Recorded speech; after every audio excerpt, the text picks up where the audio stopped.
is up and welcome back to the Thriving Stylist podcast. I'm your host, Britt Seva, and today we're going to get a little geeky with it and we're going to talk about the only KPIs and numbers that matter for your business. Now, full disclosure, if you saw this week's episode was about numbers and you were excited, amazing. So proud to have you here.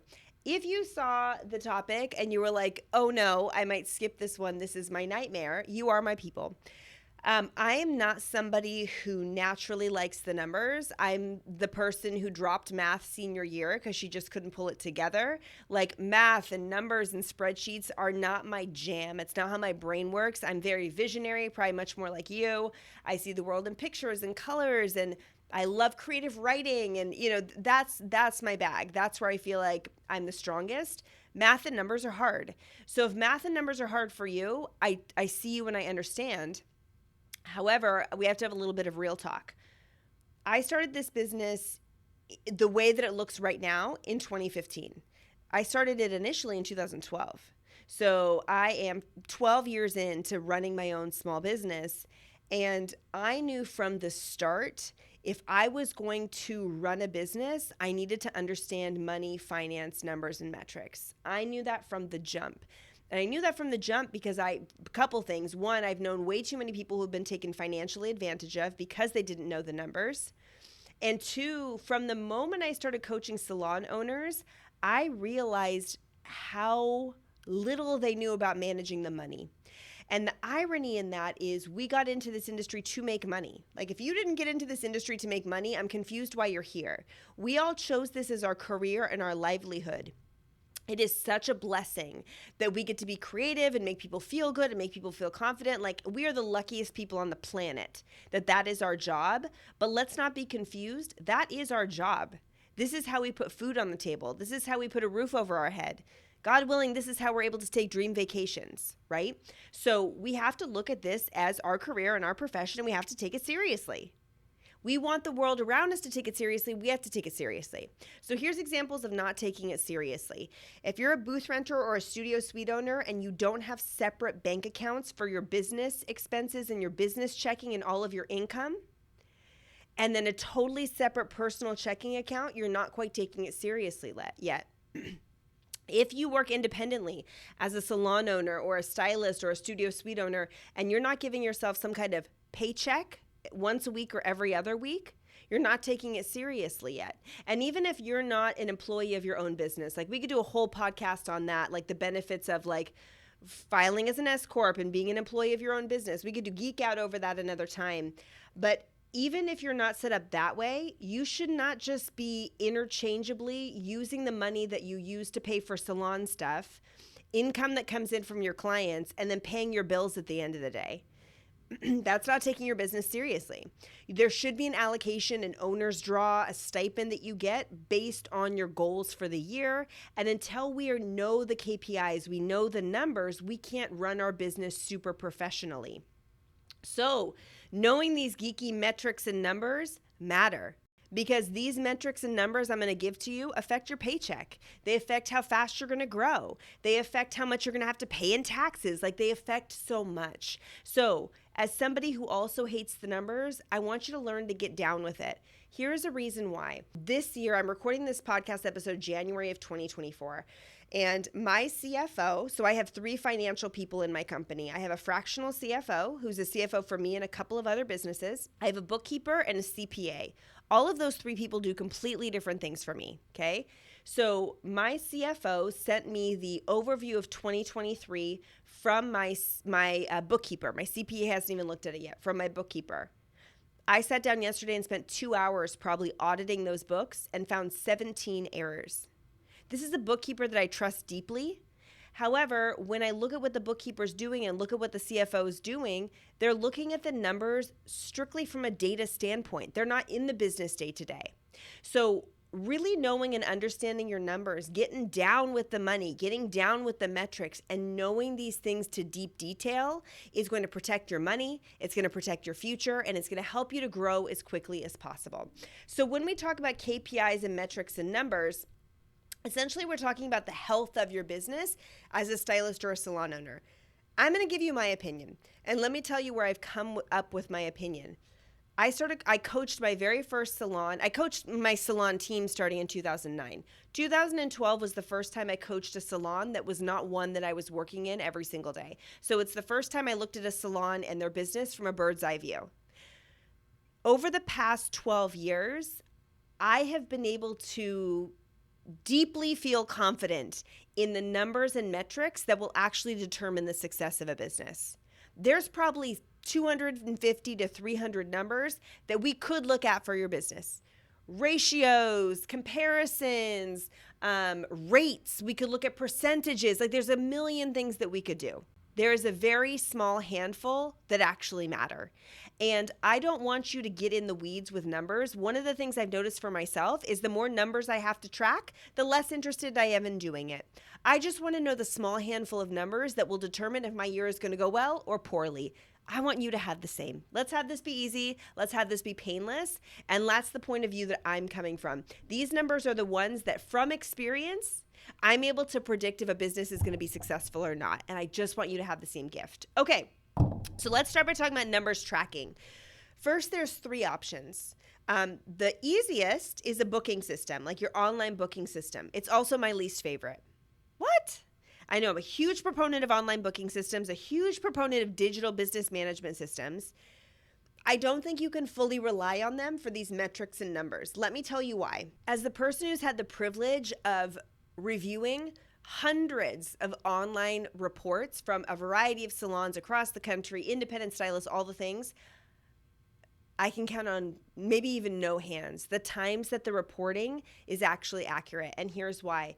If I were to say, tell me what your retention is, and you were to run a report from your booking system and it's going to say you're retaining at 71%, I would say, great. What are the data points that percentage is being based on?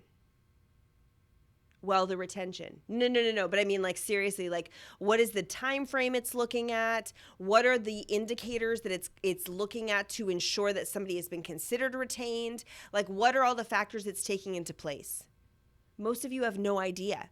You just click retention report and you trust whatever data the computer gives you when you don't even know what that data is based on, right? The same thing goes from like volume of new guests you've seen. What is it basing new guests on? Is it the first time somebody's coming to see you just for a consultation? Do they have to have paid? Like, there's all these things that a computer is just not thinking through for you. So when you run a computerized booking system report, it's good, it's not great.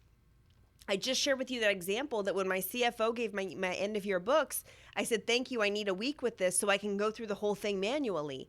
I'm the only one who's able to do it. I'm the only one who's in the business day to day to know when something isn't right. It's the same thing with you. If you're to audit the reports that your online booking system gives you, you're likely to find errors, okay?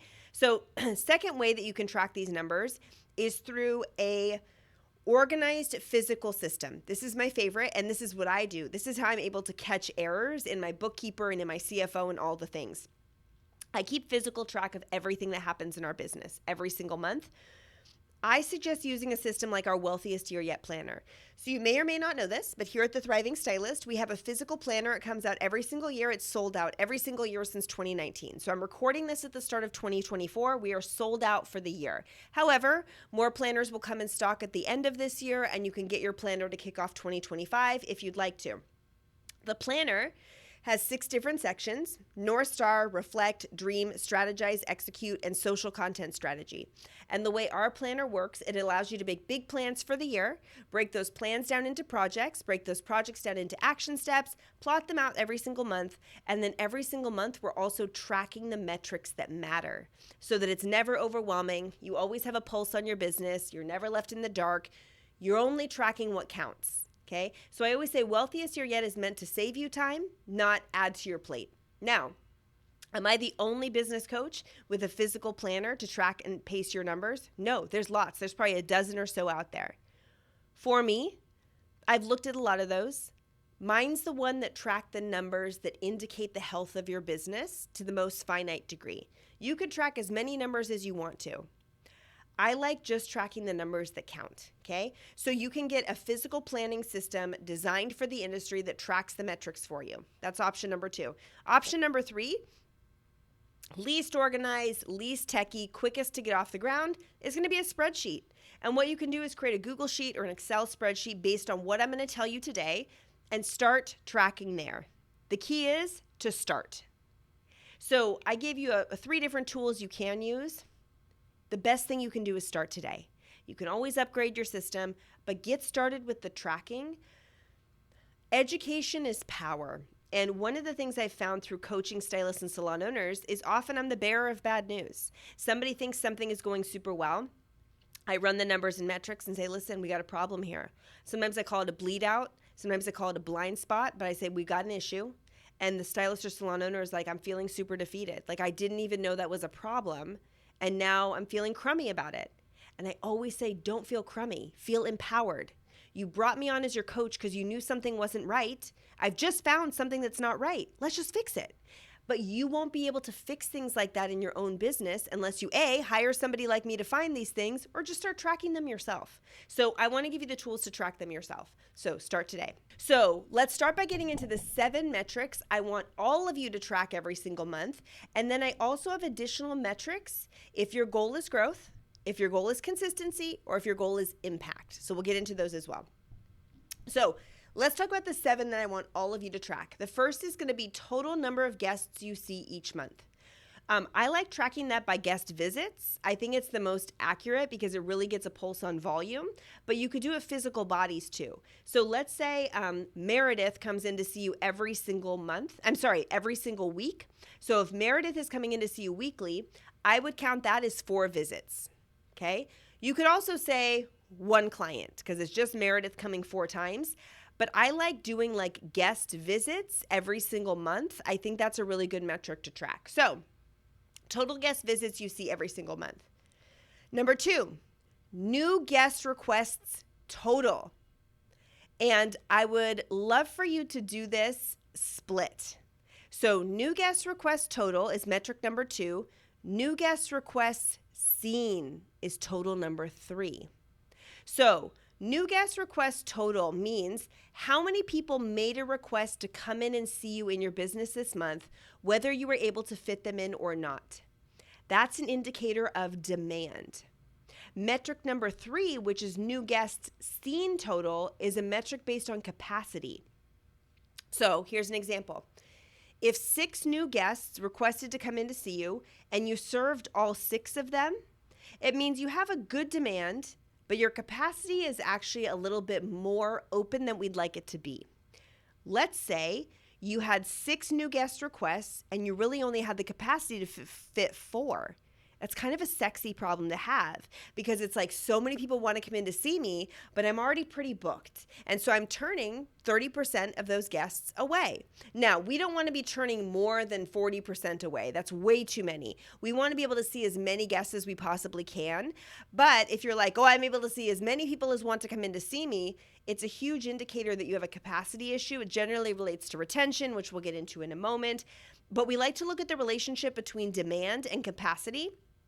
So metric number 2 is new guest request total, and metric number 3 is new guests seen total, okay? Metric number 4 is going to be referrals, and this is an indicator of loyalty. So if you've ever taken any of my master classes on the marketing funnel or the retention funnel, I talk about loyalty.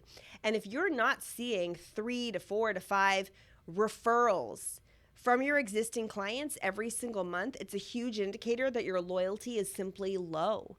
Clients might be consistently coming to you. They may be stuck in the nurture level of your retention funnel, but even long-time clients can be disloyal if they're not helping to build your business. Here's an example.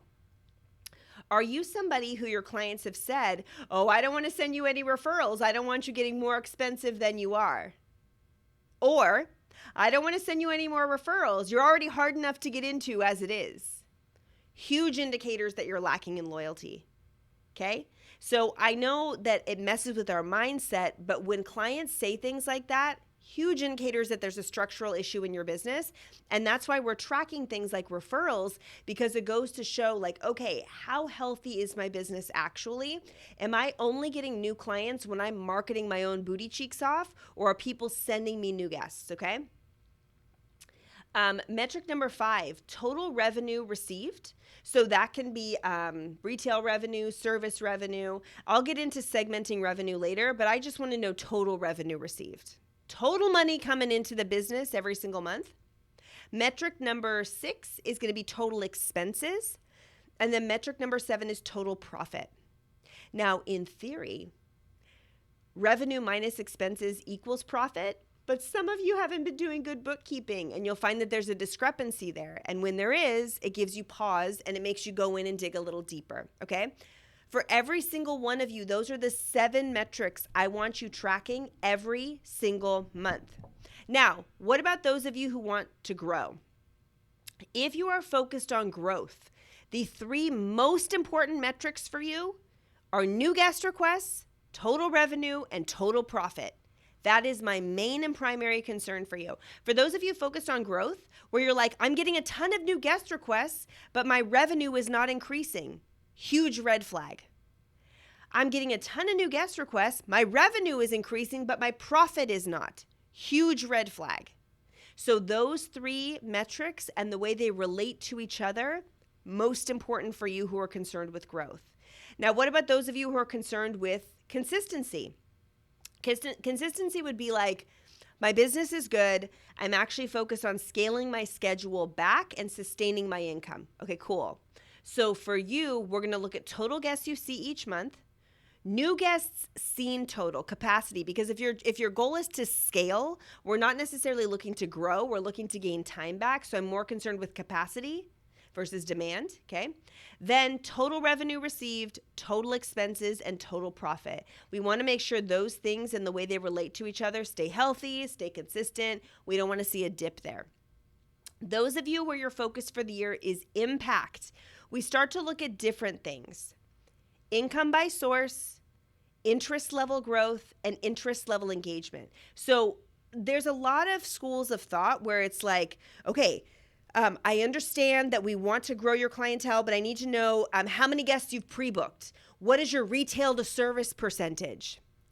I get it. I totally understand. I've worked in salons where those metrics are tracked. For me, I have coached a lot of stylists with incredibly shitty retail to service percentages who make a killing in service dollars. So why do I care that that ratio is low? I don't. I know so many stylists where their pre-booking percentage is garbage and they are growing ridiculously fast. And that's why a lot of these very typical traditional metrics I throw in the trash can, because if there's no direct correlation with those things, to me it's old school and it doesn't matter any longer. I'm a huge fan of retail sales. I think they count. But do I have countless examples of stylists who have grown really well without selling retail? Yeah, of course. And so I don't put a ton of weight into that. That being said, if impact is important to you because you want to impact your community, you're launching a new specialty, you're growing as an educator, income by source counts twice. You need to know what is giving the most impact, what is bringing in the most money, and what is resonating the deepest, okay? Then interest level growth and interest level engagement. Interest level for me is social media. If you do a Google search of Thriving Stylist podcast interest, I have a whole podcast on what lives on the interest level. So you can look that up for sure. But when people say like, how important is social media growth? For me, the metric that matters most is booties in the chair, okay? So I don't care where those booties come from. If it's verbal referrals, if it's Google business, if it's Instagram, all good. We need to start segmenting the interest level growth when our goal is impact. For some of you, impact is important to you. For some of you, not so much. So again, going back to tracking what actually matters, I hope this gives some clarity. So this is a shorty but a goodie. I want you as your next step homework to figure out how you're going to be tracking these things. The 7 critical metrics I listed off for you and the ones that matter the most. And I want you to start now. And if you're like, Britt, I don't know how to track new guests seen total, figure it out. If you're like, I'm not sure how to track total revenue received because my bookkeeping's a nightmare, this is your call to figure it out. Like, you will find red flags as you start tracking these things. This is the point. The other thing I want you to do is not let the numbers get you down. I see numbers every single year I'm not a fan of, and it gives me and my team opportunity to pause and say, what can we do to make this metric go up? It's very challenging to build and grow a business when you don't know where the pain points are. This is your chance to figure them out. Thanks for geeking out with me this week. Next week, we're going to talk about business growth. I know you're going to absolutely love it. So much love. Happy business building, and I'll see you on the next one.